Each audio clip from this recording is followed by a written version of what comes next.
दोस्तों आज हम आपको एक ऐसी जड़ी बूटी के पास ले चलते हैं जिसे जो है निर्गुंडी कहते हैं। तो ये है इस तरह से, ये निर्गुंडी का ये पौधा बहुत बड़ा है। ये तो इस तरह के इसमें जो है वो ये फूल लगे होते हैं और जब इसमें ये बीज आते हैं तो उन्हें जो है वो संभालू के नाम से जो है वो जाना जाता है।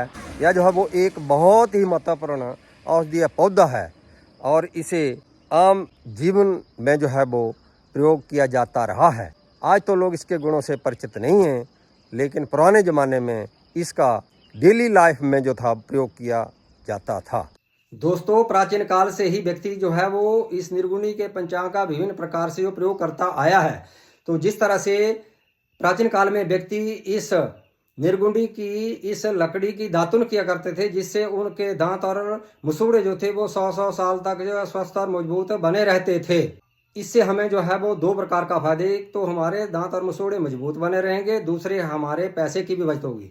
तो दोस्तों यदि किसी व्यक्ति के किसी अंग में वायु की वजह से दर्द हो या जोड़ों में गठिया की वजह से दर्द हो या सूजन हो, चोट लगने की वजह से दर्द हो या तंतु क्षतिग्रस्त हो गए हों, मांसपेशियों में दर्द या सूजन हो, तो इन सभी में इस निर्गुंडी के पत्तों का काढ़ा बना करके उसका प्रभावित अंग पर लेप किया जाए या फिर इसके पत्तों की लुगदी बनाकर गर्म कर जो है वो उस प्रभावित अंग पर बांधी जाए तो कुछ दिन में ही व्यक्ति को जो है वो चमत्कारिक लाभ देखने को जो है वो मिलेगा।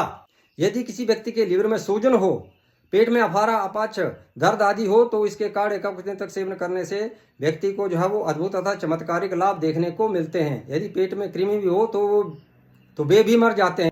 यदि किसी को कफ खांसी यहाँ तक कि क्षय रोग भी हो गया हो तो इसके काढ़े का निरंतर सेवन करने से इन रोगों से जो है वो राहत मिलती है। यदि किसी के शरीर में दाद खाज खुजली फोड़े फुंसियां यहाँ तक के कोड़ भी हो गया हो तो इसकी पत्तियों की लुगदी का लेप लगाकर या काढ़े का लेप लगाने से व्यक्ति को जो है वो कुछ ही दिनों में लाभ मिलता है। टॉन्सिल की अवस्था में इसकी जड़ का जो है वो रस कुछ दिन तक चूसने से इनमें राहत मिलती है। यह हमारी इम्यूनिटी को बढ़ाता है। सिर की दर्द में इसके पत्तों का लेप लगाने से उसमें जो है लाभ मिलता है। मुंह के छालों में इसके काढ़े के कुछ दिन तक कुल्ले करने से व्यक्ति को लाभ मिलता है। यदि कान में दर्द हो तो इसके पत्तों का रस निकालकर और सरसों के तेल में अच्छी तरह पका करके यदि 1-2 बूंदें कान में कुछ दिन तक डाली जाए तो निस्संदेह कान दर्द में लाभ मिलता है। यदि किसी की आंखों में जाला छाने लगा हो या कोई दर्द आदि हो तो इसके पत्तों का रस सुबह शाम डालने से इसमें लाभ मिलता है।